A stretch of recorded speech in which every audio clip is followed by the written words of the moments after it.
everyone. Today I'm here to talk to you about state nominations for permanent and provisional skilled visas with the state of New South Wales. We have received a lot of inquiries and questions and comments from our clients and our audience in social media. So I'm here today to talk to you about what exactly is required for a migrant, a prospective candidate for one of these visas to be nominated by New South Wales. So New South Wales first published information in terms of the criteria they were going to require applicants to meet when applying for state nomination for subclass 190, the permanent skilled state nominated visa, and for subclass 491, the provisional or temporary subclass of visa that is regional and is also skilled. New South Wales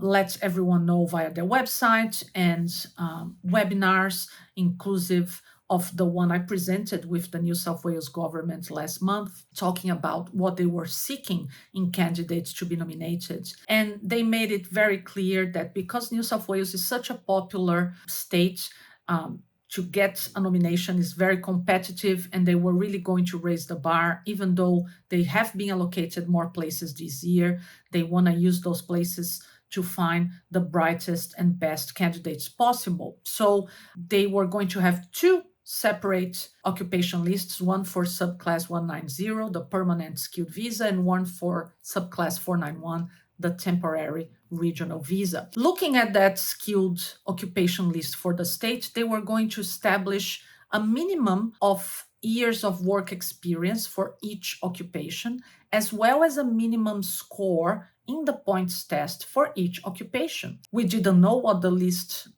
was going to include in terms of occupations, and we didn't know which occupation was going to require how many years of experience and which score on the points test. So we had to wait, and it was a lot of suspense, everyone really wanting to know what the list was going to include, but we knew it wasn't going to be for everyone in terms of meeting the criteria. When the list was published last week, we saw that a lot of occupations require 1, 2, or 3 years of work experience, and some require 0.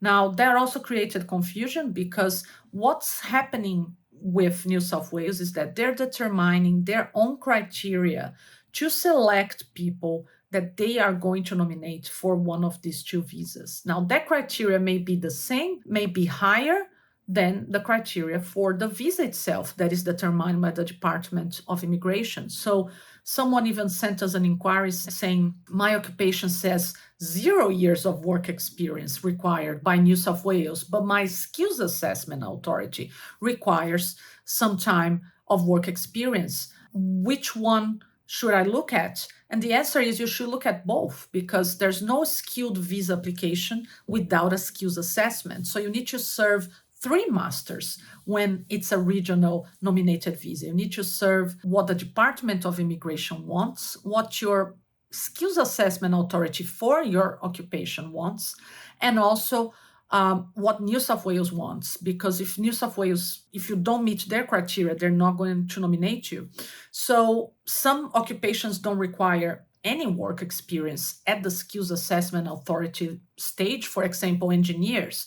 Engineers Australia doesn't require any work experience to deem an engineer in Australia and issue them a positive skills assessment. However, you may find that your engineering occupation in New South Wales for the nomination requires 1, 2, or even 3 years.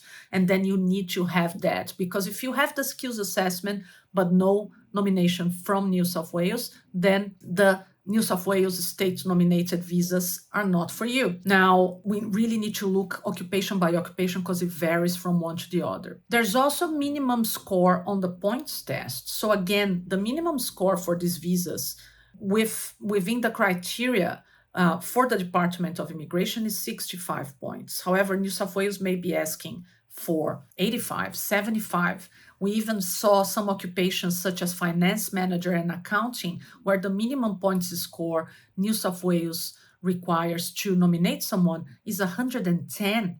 So again, the visas themselves require only a score of 65, but New South Wales wants more. They want to find those special applicants that really have a lot of attributes, therefore they can claim higher skills and education and English skills and score higher on the points test. Another very important thing to understand, especially with subclass 190, is that New South Wales, we are not able to just prepare. We've been contacted by people saying, I want to apply for state nomination with New South Wales. I saw my occupation on the list.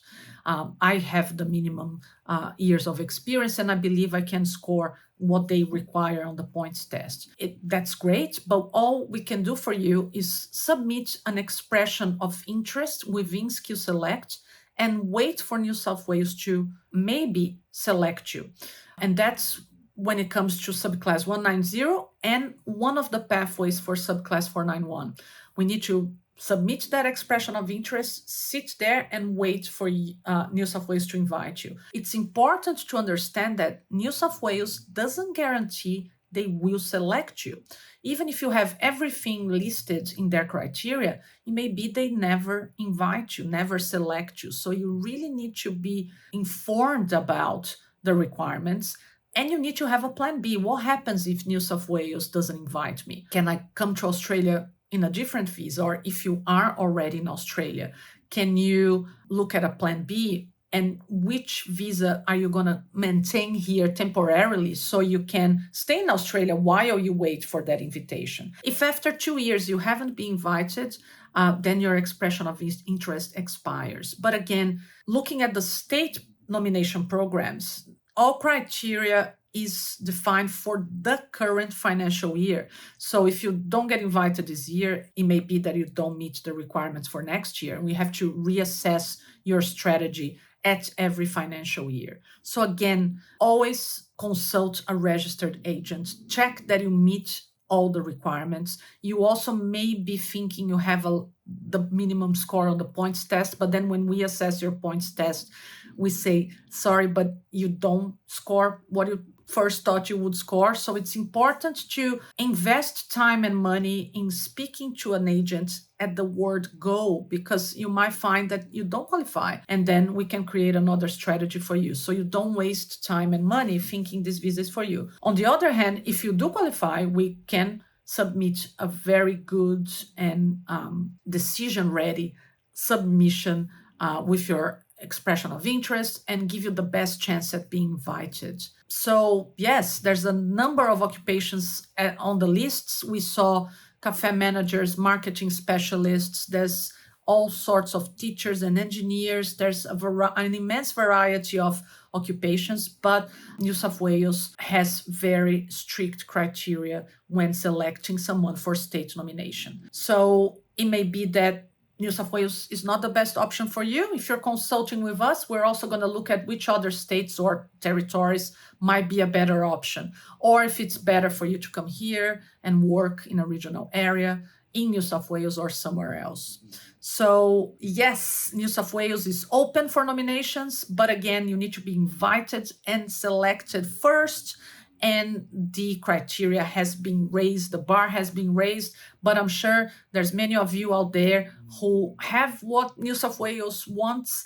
And if you believe that's you, get in touch with us. We'll be happy to assess your case. If you then believe you don't meet New South Wales criteria, these are not the only two visas. We also have subclass 189. There's also other employer nominated visas we can look at for you and create a visa action plan for you to be eligible and to be able to get a visa to Australia. We have a blog post in our website where you can see the whole list of occupations and where you can see what's really happening with the criteria in New South Wales. So have a look at that, and don't forget to subscribe to our newsletter and get in touch with us. We'll be happy to create a visa action plan for you. Thanks for watching today. My name is Erica, and this has been another video here from us at Bravo Migration. Take care.